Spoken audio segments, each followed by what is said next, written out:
my gosh. Are you serious? That's crazy. That's weird. You had to lay the tracks while the train was moving. Yeah. I had $2. No savings, no nothing. And some cents. We lived on concrete floors. We had no floors. I wasn't going to let my current situation define me of who I am and what I'm going to be. I literally just put my head down and I said, I'm going to outwork everybody that's around me. Hey guys, thanks for joining us on another episode of Founders Podcast, which is an Onyx podcast. Today we have two very special guests, Stephen and Devyne White with Evergreen Roofing and also White House Renovations? White House Elevations. Elevations. Okay, White House Elevations. And so super excited to have you guys. We started this podcast to basically add value to young men's lives who may be starting a business, who have a business, to just inspire them and to give them good examples. And you guys were like the first on the list that I said, I want to get you guys in here. Just seeing your example, hearing and seeing your success and God's favor all over you guys, I was like, they have to be at least number two, Yeah. And so I'm so happy to have you guys here. And before we dive in, I just want to read a quote that I think is relevant to what we're going to talk about today. Have a vision so clear and so big that it scares you, and then work so hard that it has no choice but to come true. So I feel like from what I know about you guys, I was like, I feel like that really describes y'all. And just for context, I would like to hear your version of how we met, our friendship. It's only been a little over a year. Yeah, it's a little over a year now. Before we dive into that, and I know this isn't really on topic, but man, when you were starting off, I really felt like the Lord was just speaking to me, and don't try not to get emotional, but it's real and raw. I really think the Lord really wants to do something with this.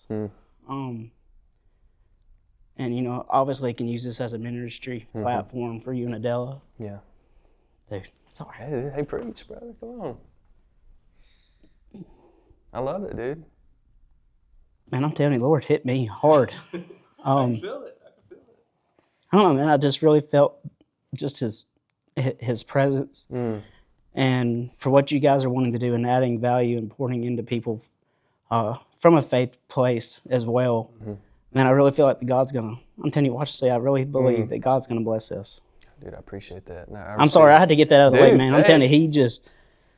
Whenever you was going through that, it just wrecked me. Well, I'm sorry. I love it, dude. I love it. No. But I'm never not going to share anything I feel like the Lord gives to me. Absolutely. And I'm careful doing so. But man, it's just His overwhelming presence when you were saying that, man, it just hit me. Yeah. Well, I think that speaks volumes about you, just as a man and our friendship. Talking about our friendship, that's been a key element, and that is an element of why we started Founders.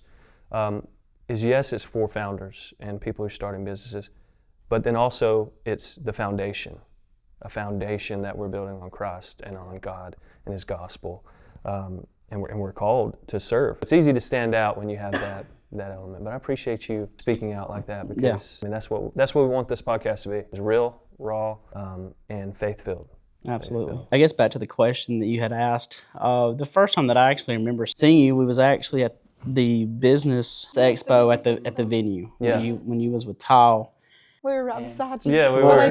What it was crazy is because Philip Paul had set us up where we had set up in this one corner near, I think it was Riverview. And we had so much stuff, they ended up having to move us. And so they moved us over, and which, those of you guys that don't know, when it goes back to, in the future, eventually, and then we had our three-way ribbon cutting. We got set up right across, because Jake has been a good friend of mine for a long time. So we were set up right across from Jake, and then we got put right beside you. Yeah, it's crazy. And looking back at it from now, it's really crazy seeing it. But when we got set up beside you, when I seen you, I was like, man, he's a good, sharp-looking dude. I was like, what is it? I was like, ask Jay. I was like, who is this guy? Yeah. I'd seen Kyle and stuff, but I had never seen you. And I don't know, there was just something about you that it was like I was telling Devyne about that day. I was like, there's just something about that dude. Like, in my mind, I'm like, I just feel like, I need to be friends with that guy. You know what I'm saying? Like, as crazy as that sounds. And then I think you come up and introduced yourself to me afterwards, and we had talked. And really, after that day, we hadn't spoke again after that for, probably 6 months? Right. It was probably when Jake Is Jake the one that kind of brought us back in the Jake had brought us. Because Jake actually said he had office space, that if I needed office space, I could come. And so then that's kind of when we linked back up and everything. Yeah, and then after we got to know you guys, and just seeing how you guys done business and kind of what you was doing, you was branching out for yourself, and obviously me and Devin was comfortable with you guys and believed in what you guys was wanting to do, and had a lot of the same standards and just goals and a lot of stuff that you guys stood for that obviously we did. So that was important for us, is that we wanted to link up with other companies that we're going to do business with that match what we were trying to do. And obviously you guys do, and that's kind of what really made the connection. And man, it was a no-brainer for us, I feel like. And then it turned into the friendship that we've made and that we've got now, and to three-way ribbon cutting that we had. It was epic. And the rest has been history since. It has. And again, I'm super grateful for everything that's already happened. And I, you're talking about the podcast blowing up. I still can't wait to see how far God takes Evergreen, and then also White House Elevations, like that. I think there's big things in store there. We've got a lot of big dreams ahead of us for what we're wanting to do. Yeah, dude. So that's what it's about. We'll talk. We'll get into some of that. For I know, especially Devin, she's got some really big dreams that we're. And obviously myself, but she's had a lot of the vision for this, to be honest with you. So I can't take the credit for most of it, but I think there's some really big things ahead of us. Well, and that's another pro tip there for young men, is like, if you can find an excellent wife. That's the hardest thing to do. It's the hardest thing to do. I guarantee you it was. But I mean, you can speak to it. I can speak to it. I mean, there's nothing like it. Absolutely, and I can look back at from the times in my life from before we was together, and since we, from dating to when we was engaged and we've been married, that I can honestly say she has definitely made me a whole. I mean, outside of the Lord Himself, has been the biggest person that's helped change and make me into the person that I am. Absolutely. And from a personal standpoint to a father, and then obviously from a business aspect. It's been the best part. If you want a big key part to success, outside of allowing the Lord to use you and focusing on Him, and He'll grow the business or whatever you're doing in your life Himself. But of having a partner that has the same vision as you do. And yes. A lot of days that I have wanted to quit and lay down and throw the towel in and burn everything. Yeah. But having her behind me, pushing me the whole way, always encouraging me, pushing me forward, not giving me a chance to quit even if I wanted to, absolutely. Again, I can vouch for it. I mean, that's like with Adela. I mean, the scripture says that he who finds a wife finds a good thing and obtains favor from the Lord. So, and I don't think it's just any wife. Obviously, the scripture warns about that. Yeah. But when you get the wife that God provides, it's far more precious than jewels, like the Proverbs 31. An excellent wife who can find. She's far more precious than jewels. The heart of her husband trusts in her, and he has no lack of gain. Like there's so much there that God speaks about, and yet it's like the number one thing that young men kind of just overlook and bypass in pursuit of everything else. And it's like, for me, I don't know how it was with you guys. I met Adela at a place of great contentment in the Lord. I was just out there just looking for somebody hardcore. It was really at a time where it's like, God, you are my all. That's kind of where it all stemmed from, and I typically tell young men that and friends and everything, hey, just trust in God that He'll provide the right one, for you. It's a big decision. Absolutely, and this can be another topic for another day or whichever. But our whole story from how everything worked with us itself and how we was able to be together is it's crazy. I don't even know that I've ever even shared it with you. I don't know if I've heard it. It is, mine was from a different standpoint. I'll touch on this real fast. Was from a point that I had actually backslid away from the Lord. And actually the day that I rededicated my life back to Him, she was there and I didn't even know it. Wow. We had talked previously. She had quit talking to me because for good reasons for how I was living. And the day that I rededicated my life, I didn't even know her and her family was there. She had deleted my number. I think I deleted hers. We hadn't talked in probably, 6-8 months? Wow. To a year. And then she had texted me that afternoon and told me that she was proud of me in the steps that I had made. Wow. To fix my life. And we have been together ever since. How long ago was that? 6.5 years ago. 7 years ago. So y'all been married how long? Here in a couple weeks, we'll be married 6 years. So about a little over 7 years ago now. Were y'all married in June? June. Awesome, yeah. We're celebrating 7 this month. Oh. So, yeah, Oh, it's really? crazy. I didn't know our Yeah, I anniversaries didn't either. were that close. I didn't know you guys had been married that long. Yeah, I either, know, so. right? Yeah. So yeah, big 6 for us next month. Another testimony, too, of God's grace on your lives. So the next question I had, and you can both touch on this, describe the moment when you realized, or maybe that God gave you the clarity of like, we're starting our own thing. I'm gonna let you start with this. So to be honest with you, God gave me a vision when we were married for 2 years at that point. Yeah. We hadn't been married long, and I felt like that's what he was supposed to do. And I wish I would have brought this journal. I have a journal on the day that I wrote this because I felt like we were supposed to. We went through different steps to be able to open it, and it just totally got shut down. And I was angry in a sense because I'm like, Lord, I know you showed me this. I know this is what we're supposed to do. So I have this whole note, and I'm like, I felt this is what we're supposed to do. Like I had the whole dreams, and I'm like dreaming of all this. I'm a big dreamer. So I was like dreaming of all this up and where we're going to have our office and all this stuff. And I'm like, Lord, why did you bring me here if this wasn't it? Yeah. So I was a little upset at God because I was like, I really felt that was it. 2 or 3 years later, that I was like, okay, look, like this burden hasn't went away. I feel like this is what you're supposed to do. And either you're going to quit or I'm going to go up there and I'm going to tell them that you're fired. I'm going to go up there and quit for you. Yeah, there you go. We're doing this. And he wanted to. It was just at a place of comfort because a lot of his friends was there and it was a very good job. I just knew. I had a good job. I made a good 6-figure income a year. It was not rich by any means, or anything like that. But I made a really good living for us. And so the comfort there was just so hard. It's something that I wanted to do too, but it was just that place of complacency. Yeah. Honestly, I'll just say it for what it is. I was, in a sense, complacent for where I was at. And okay, is this risk really going to be worth the reward? And she was like, no, I'm telling you, I know for sure this is what we're supposed to do. And I was like, I do too. And she's like, well, either you can quit or I'm going to quit for you. No, that was seriously it. I was like, come hell or high water, we're starting this company, so either I'm doing this with or without you. So I don't remember the exact steps, but I remember, I'll never forget sitting inside the house and being like, okay, like we're doing this. We're like, well, we got to come up with a name. And then coming up with Evergreen. Yeah. So how did you come? I don't know if I've ever asked you that question. To be honest with you, it was kind of both of us. Well, yeah, it was both of us. Actually. We kind of were looking up names and stuff and just kind of like praying.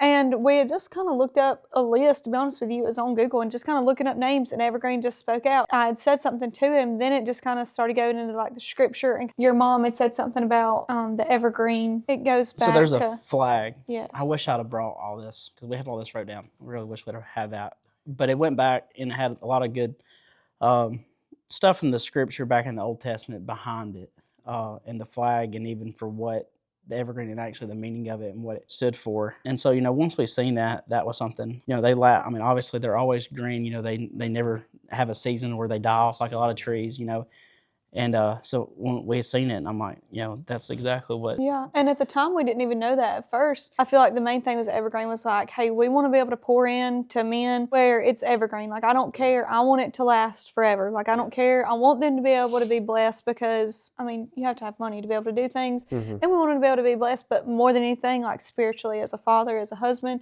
and just as, a Christian, pour into them. So it was like, okay, I want to be able to add value to people where it lasts forever. Like it's something that never goes away. Whether they leave here and whatever, I want it to last forever, what we pour into them.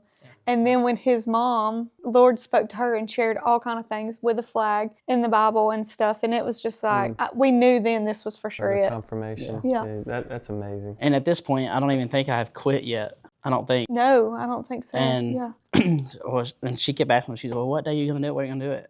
When are you going to do it? Yeah. And, I said, every day we argued over this. Yeah. Oh, did you do it? Did you do it today? And it'd be like the next sales meeting. I'm like, did you do it? I said, no. I said, I know there'll be the day. Yeah. And I said, and I'll know when I wake up, I'll know what day that is. I know that the Lord will reveal it to me when the time is right. Because, I wanted to make sure that I closed up all my loose ends, that I wanted to do things and I could exit as good as I could. Yeah. I didn't want to put my previous employer in a bind with the stuff that I had going and had working. So I wanted to try to do the absolute best that I could with that situation. And I got up one morning, and the moment that I woke up, my feet hit the floor, I knew that was the day. Do you remember what day that is or anything? Did you I think we got it write wrote it down somewhere? But I can vividly remember I was supposed to be going. This is when we was living in Nashville, and I remember I had a meeting I was supposed to be going to in Gadsden, and I got to I was going to go run my meeting, go get the stuff I had to get done, and then I was going to go back to the office, and they were in two totally different directions. And so when I pulled down to the driveway, to where our driveway ended, it's a T. I mean, you got to go left to right the way the road is, and it was like it was just spoke to me. It's like, you got to go right now. And I didn't even call to tell her. No, I had no I mean, idea. my brothers didn't know, my wife Yeah. didn't know, nobody knew that I was quitting. Wow. Our friends that worked there didn't know. I literally pretty much made a U-turn and went left, and I went straight there. And I just knew that right then was the time that I just felt like it was the right time to do it. And so I did.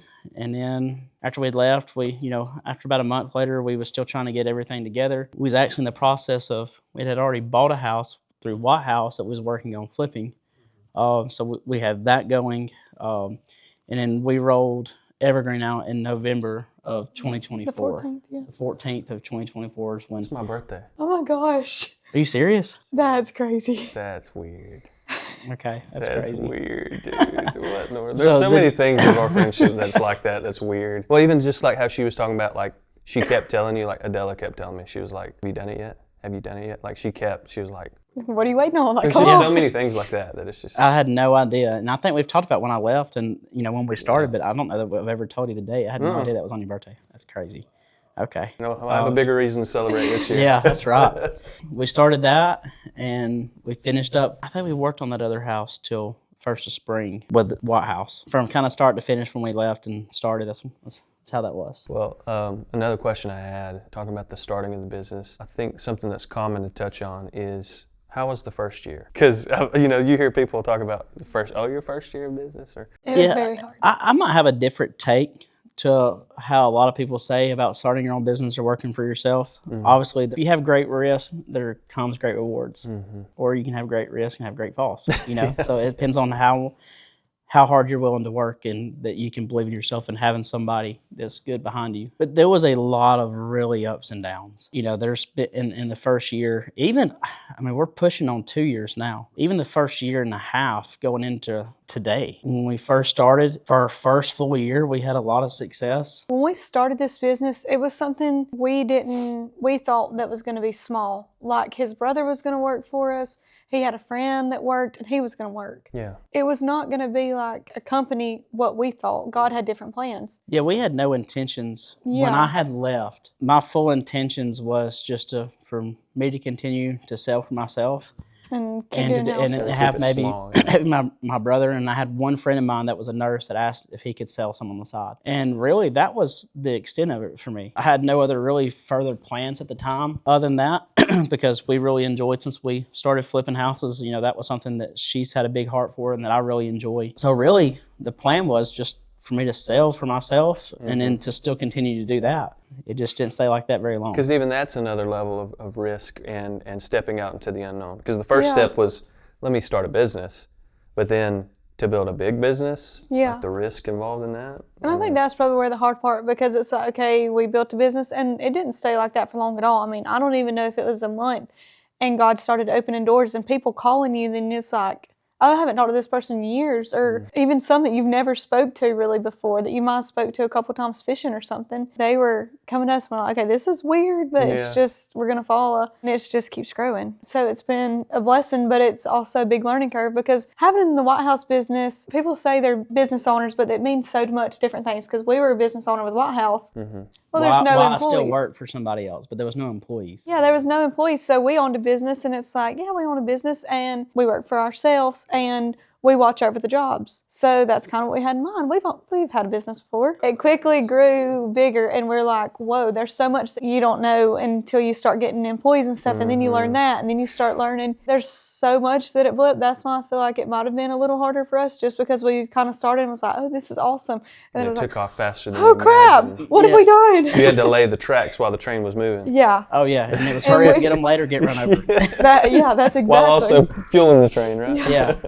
Do I regret it? By any means, absolutely not. Did I know what it was going to take? No. If we knew what it was going to take, we always say we wouldn't have done it, to be honest with you. But just because you go into it, it's better that we didn't know, because now it's like we're Right. here and we're glad we did it. But if we would have known all the sacrifice and the hardships it would have took, it would have scared us. Yeah. I mean, just being Yeah. real. It would have been a bigger leap, right? Yeah, It would have it been would've even been- bigger whoa. than what we realized. Yeah. And that's just straight That's honesty. straight truth. You're not going to Raw. read that in a book, and nobody's going No. to tell you that. But that's just real life. That's straight from 'Cause the barrel, it will brother. hit you in the mouth, I It promise. will. It will. But man, once you bring those people on and you're able to provide something to better themselves and their families, you have those glimpses of seeing people that, like say one of our reps, when he had started and he started having some good success pretty quick. When it comes time for payroll and you pay those guys and you're seeing those guys that have made money that they've never made before. Yeah. And you see it get to change their life like it did for me and her. Yeah, because when we first got married, I did not come from anything. He did not come from much. We were blessed. Yeah, we had good But parents, good financially- families, but from a financial standpoint, we didn't. When come we were from- we married- didn't have much. Financially, we weren't in a good place. I mean, we had no idea. So the roofing industry, when you started, changed everything Yeah, for it us. changed. It changed my life. It or opened our life. doors that we didn't think. I'm a big dreamer, so there's always things. Mm-hmm. And I say I'm a dreamer, to be honest with you. I'm crazy enough to think that it's in my future. I just Yeah. think I truly believe that one day we're going to get to see those things come to pass, because why Yeah. would God give me visions for those things if it wouldn't? Exactly. So I truly believe that's in our future. So I say dreamer, I should say. I just plan for a big future. I mean, there's things God has put in my heart and stuff for visions, but I never thought. I mean, you're a little kid, you have these dreams, but you don't think Yeah. it's legit. And then it started opening doors, and we're like, whoa. So to be able to think where we were, honestly, too, it'll make you emotional to think like we didn't, where we were at financially. I mean, yeah, going out to eat was a big. Yeah. And like, I'm gonna be real honest, man. Like when I had come off the road and we had first gotten married, and I was embarrassed by this for a long time.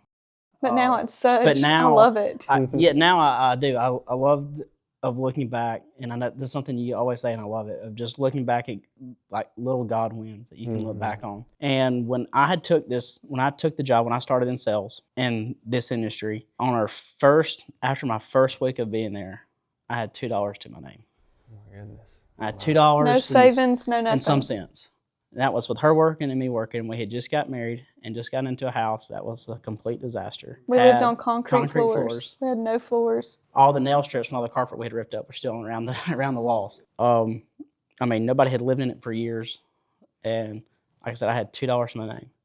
When I went to work every day, when I was working, I literally didn't have money to eat lunch. Or I didn't have money to get lunch. You were definitely on that Dave Ramsey. Oh, yeah, whether dollar I wanted budget. to or not, I was on every it. dollar was somewhere. Yeah, every penny was Yeah, somewhere. every penny. I wish I could remember the cent. It was like $2.18, something like that. Goodness. It's literally all that I had to my name. Mm. But I knew that's not. I wasn't gonna let my current situation define me of who I am and what I'm gonna be. And I literally just put my head down, and I said, I'm gonna outwork everybody that's around me. I don't have a choice. Yeah. And so, I look back of what that built inside of me, of when your back's up against the wall and you don't have no other way out. That's one of my favorite And- quotes. I love it. It's amazing what you can accomplish when you have no choice. Yeah, you have no choice. And something that, this might sound crazy, but, like a buffalo, prime example. Whenever they're, out there in the meadows or whatever, and there's a storm coming, a lot of instincts that we want to do is what? We want to run away from the storm, right? We want to try to get back away from it. And something that I find that's so cool about them is that they put their head down and they run as fast as they can through the middle of the storm. Because that's the fastest way out of it. Wow. And so, I've That really is tried to have that crazy. concept of, okay, well, if I keep getting further and further back, I'm just prolonging what I got to face anyways. And so, just as long as you have the willingness and the work ethic and just the motivation to put your head down and go, there's literally nothing you can accomplish in the world that we live in anymore. That's amazing. With God's help and with the right person beside you, you can do it. You really can. You That's really good. can. And so Yeah. we haven't got there yet, but I can look back from where we was 6 years ago. I'm so glad we went through that. Yeah, I wouldn't change that season of my life for anything. Right. And so, Because it makes you appreciate where you're yeah, at now, right? absolutely. Yes. And if there's ever anybody that's on here that listens to this, and you're down to your last dollar and you're broke and just got life's upside down, we've been there. We got a whole other side to our personal, from our marriage and with losing children and stuff that we could get into. So, but man, you can take those things and God can really turn them around for you. And he has. And absolutely. If somebody like me can start off where we was and get to here, anybody can. Anybody can. Let's go, brother. And that was one of the things that I'd noticed too. And when we were starting our business that I'd seen from you, I was like, I want faith to be a staple and a foundation for Onyx. And not just saying, hey, this is a Christian-owned business. Living but it. living it, Yeah. because I see you guys, like, it's every Monday. Every Monday, you guys have a meeting with your guys, and you get in the Word, and I'm like, man, that's it. Like, what other companies are out there actually doing that? And I know that's something that you guys are going to hold to and try to hold to as you scale and as you grow, is remembering the foundations of faith. And so there's no question, you've already touched on it, of the role that faith has played in Evergreen. And that's how I want Onyx to be. That's how I want this podcast to be with founders, is that the foundation is Christ, and we're not going to shrink back from it. We're going to, man, that picture of a buffalo, oh my goodness, that gave That's me like, awesome. I had like a cinematic image of this buffalo just trud, and I was like, dude, now I got to make a logo with a buffalo in it. Because that's, you know, we're designing our logo. You know, so you have to start a company just so you can create a buffalo logo. Because I was like, oh my goodness, this That's cool. is. Yeah, I don't remember who told me that. Somebody told me that years ago when I was going through some stuff, and they said, well, let me give you some advice. They was like, you know, out there on the plain stuff, there's no trees, there's nowhere to hide, there's nothing. Yeah, that's true. And the fastest way to get through the situation you're in is to hit it head on and go as fast as you can to get through it. We don't shrink back, we run headlong into You know? it. Yeah. Wow, that's good. So another question I had is, as business owners and as founders of a company who are, you know, faith-fueled, what are some other habits and principles that you have carried along this journey? I know you mentioned journaling. What are some other habits and principles that are like non-negotiables for you? Honestly, being completely truthful with all this, it is hard sometimes because you find yourself so busy. It's easy to get caught up in all the work and be like, oh my goodness, I haven't spent time with the Lord. Because that's something I've told him. Like, I've not been praying like I should. I've not been reading my Bible, because we get so caught up, and we started building a house, and all these things happen, and this business is just growing and everything. And it's like, sometimes you lose focus. It's like, all this is great, but like, I'm forgetting the very person who put me in this place, you know? And to be honest with you, so I don't have the best advice, because I've not been the best representation of that, because when everything's gotten so busy sometimes, and I was like literally in the bed crying. It was just a couple of nights ago, and I was crying. I was like, he's blessed me so much. He's brought my family and all of us. We would never, like, all this is so crazy to think where we're at. And yet I can't even give him the time of day, you know? And it's just like really wrecked me. And so, to be honest with you, I'm trying to get back to figure out exactly like making it work, because I have 2 little boys, and the day starts very early, and it normally doesn't stop. So it's hard for me. But even if it's just prayer time while I'm doing the dishes or something, that's what I've been trying to work on more, because just with some family things where I'm at home more with the kids and stuff. So just trying to be more intentional during the time that I do have. But it's hard because you get so busy and success starts growing, and you do get busy. Right. I mean, it's hard to make sure that you keep that. So it's something that I've failed on, and I want to make sure that it doesn't happen again, because it's not fair for God did bless me and bring me all this way here and give me all these visions and stuff for me to turn my back on the very one, you know, and not be able to give him the time, even if it's 10 minutes a day. And that's the thing. I mean, I'm the same way. Like back before Onyx, I felt like exploded. Like, man, Adele and I were just, man, we were all in. You know, we were seeking God. Like, man, we were spending like an hour and a half to 2 hours every morning. Like, we were so, you know, locked in. And then it's like God started answering the prayers for Onyx, and it blasted off. And we're like, oh my goodness, how do we navigate this? And that's really when I started developing that thing I call God Wins, which is just a note on my phone. It's an Apple Note that I just open up, and I just, like, something small or big happens that I'm like, that's God's hand. I'll just write it down. And I feel like, as busy people, as a business owner, I feel like that's an easy little practical tip that you could do to just at least record. Because like you said with your journal, you've at least recorded the hand of God in your business. And that's the way I am. I'm like, I don't want to miss. I don't want to forget. Because once I started writing those God wins down, and like I showed you, like, the list is insane. Because then, I'm trying to remember the quote. if you look for his hand in anything, you'll see his hand in everything. Yes. Yeah, Yeah. that's Is right. that Yeah. the Yeah. right quote? Yeah. So, If not, it sounds really good. yeah. Yeah. If you look for his hand in anything, you'll see his hand in everything. Yeah.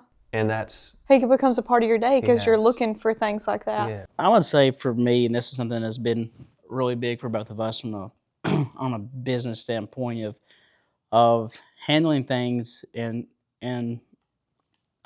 the most upright and professionalism as we can, even whether it's from us or even to the sales guys. Of obviously the vision that me and her had for this business is that I don't want to be like every other roofing company. You know, if you look across the board, a lot of your contractors are normally contracting side of things is normally the most untrusted businesses out there.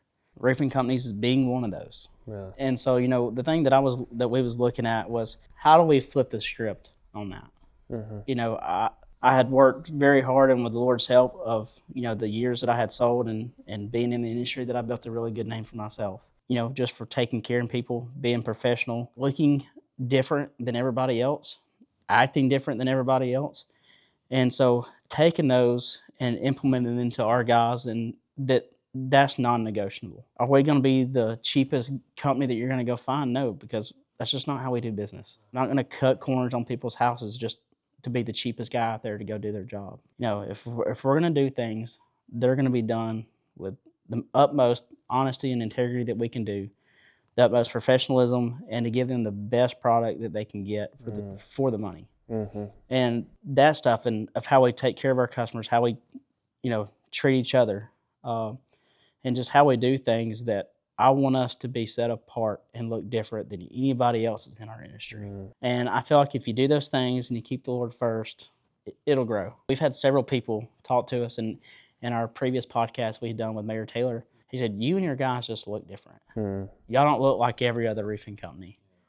I said, good, I don't want to be. That's it. That's the whole point. Yeah. And so just, you know, find what your niche is, you know, whatever kind of business that you're looking to start, or, you know, working for somebody else now, whatever that looks like, you know, just staying true to yourself, what you believe in, just really planting firm on that rock, and just don't waver from that, whatever that looks like. Especially if God gives you a vision for something, you open a business.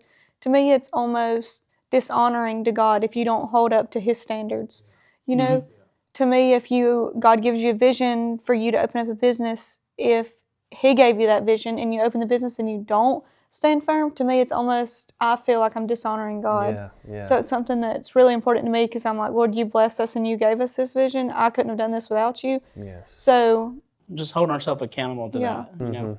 to his standards. He's given you the blessing to go through you, not to stop with you. Yeah. You know, That's right. it's to go through you. And he's given us the tools and the giftings and everything else because he wants to use it for his mission. We're not full-time pastors or anything like that, but our ministry is our calling, is our vocation. Yeah. You know, we use that, and when we do it well, I don't care if I'm a street sweeper. I'm going to be the best street sweeper there is unto the glory of God. I'm going to, whatever I do, whatever you do, it's going to be unto God. And he'll get glory for it, because people will notice. And they'll ask you for the reason. Like, what? Why would you go that extra mile? It's like, well, God went the extra mile for me. You know? I appreciate you guys, like pure wisdom. I expected this. I expected this podcast to be next level, just because that's how you guys are. You know, I mentioned it at the beginning. The reason we're starting this podcast called Founders is because we want to help build men who build vision. And so build the man, you'll build the vision, because that starts with God. That starts with getting right with him, and then everything else finds its proper place. That's right. So You keep him first. You stay rooted in him, and you know, you do your part in working hard and control the controllables. You do your part, and I promise you, God will never fail on his end. Sky's the limit. Can't help but win. that's right. That's right. I want to read this quote again because I read it at the beginning, and it always makes more sense at the end. And it's crazy because this isn't a scripted podcast. We're just, talking. At the same time, we have a general idea of what we're going to talk about. And so this was the quote: "Have a vision so clear and so big that it scares you." I heard a lot of that in what y'all were saying earlier. "And then work so hard that it has no choice but to come true." And that's exactly what you were saying too. God gave the vision. and He gave you the hands to build it. I appreciate you guys. Yeah. Devyne and Stephen with Evergreen Roofing and White House Elevations. I know God's going to continue doing great things through you, and just thank you for coming on. Absolutely. It was an honor to be here. Yes, To thank have y'all me for and Devin inviting here, us. so thank y'all for having us here today. This was awesome. Well, we'll see you guys on the next episode of the Founders Podcast, where we build men who build vision.